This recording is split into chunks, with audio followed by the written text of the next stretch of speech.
Hi guys, we're back. So this is 9-1, day 2. We're still dealing with the same types of equations. So this is the quadratic, function and standard form. You should all be used to this by now. So basically, we're going to focus on graphing today. So there's two ways of graphing. The way that we learned yesterday, which is the long way that not anyone really wants to do. And there's another way that I'm going to show you. So I'm going to start with the old way, just to review it, just to show you that the new way is much better. So the old way was pick points. We didn't know what points we had to pick. We had no idea where this parabola is going to wind up on the graph. So you kind of just needed to pick points. So let's just say we pick -1, 0, 1, 2, and 3. So then you had to plug it into your equation. Well, here's your equation.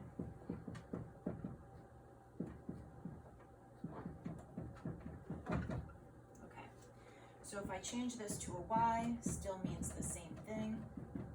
And I have to plug this in. So y equals -1 squared plus 4 times -1 plus 3. And you'd have to go through all the calculations and find what your numbers are. So we have 0, 3,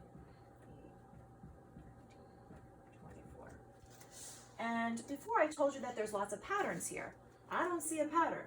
I don't see where I have two numbers that are the same. So I just pick points, but I don't know if those points are going to do me any good, which is why it's not great to pick points, but sometimes it's the only way you know.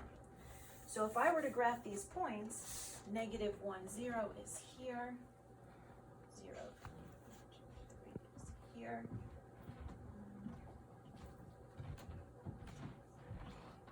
1, 8 is here, and then 2, 15 would be off of my graph. So I can almost see a parabola forming here, I think, but I don't know where the rest is. And then I'd have to go back and I'd have to pick more, I guess, more negative points, more negative x's, and see where this thing goes. Well, who wants to do that? Nobody, not even me. So there's a better way. So the better way is based off of, again, patterns, things that you should know. So same, does it have x? Yes. X.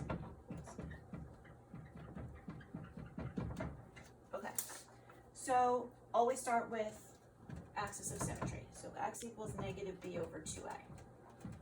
We have a, we have b. Our a here is 1, our b is 4. Plug it into here and get a point.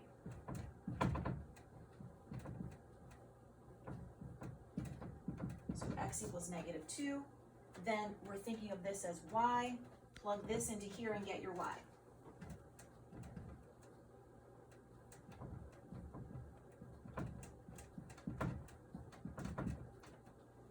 When we solve all that, y turns out to be -1.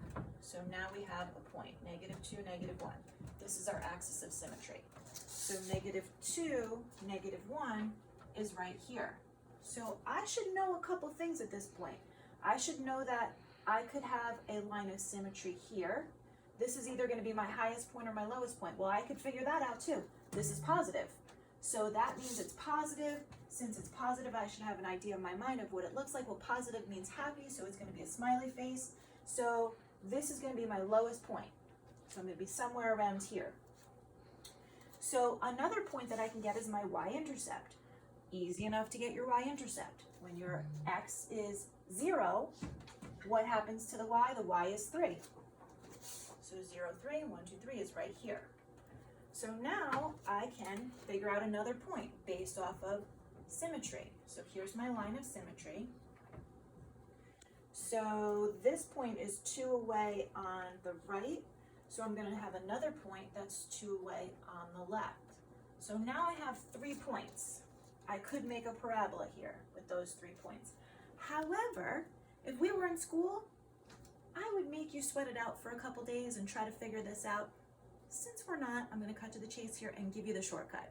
Ready for the shortcut? The shortcut is this. 1, 3, 5.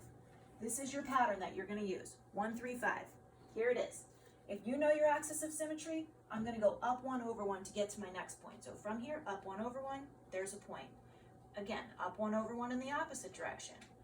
3, let's see, up 1, 2, 3 over 1, there's another point.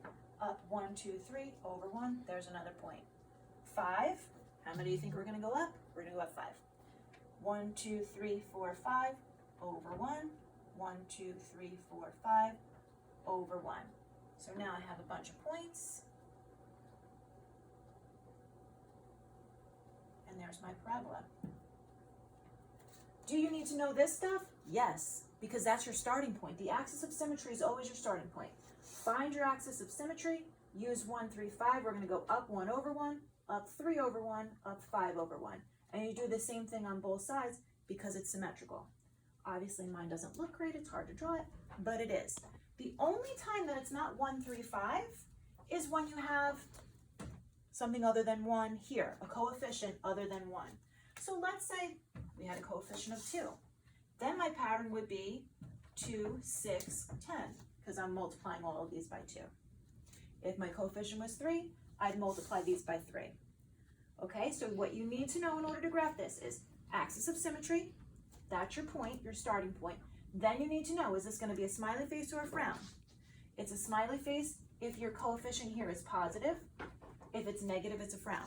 So if it's a frown, then you're going down 1 over 1, down 3 over 1, down 5 over 1, okay? All you need to know. Is it good to know what your y-intercept is? Yes, because they're going to ask you what your y-intercept is. So how do we get the y-intercept? By plugging 0 in for x. And that's it.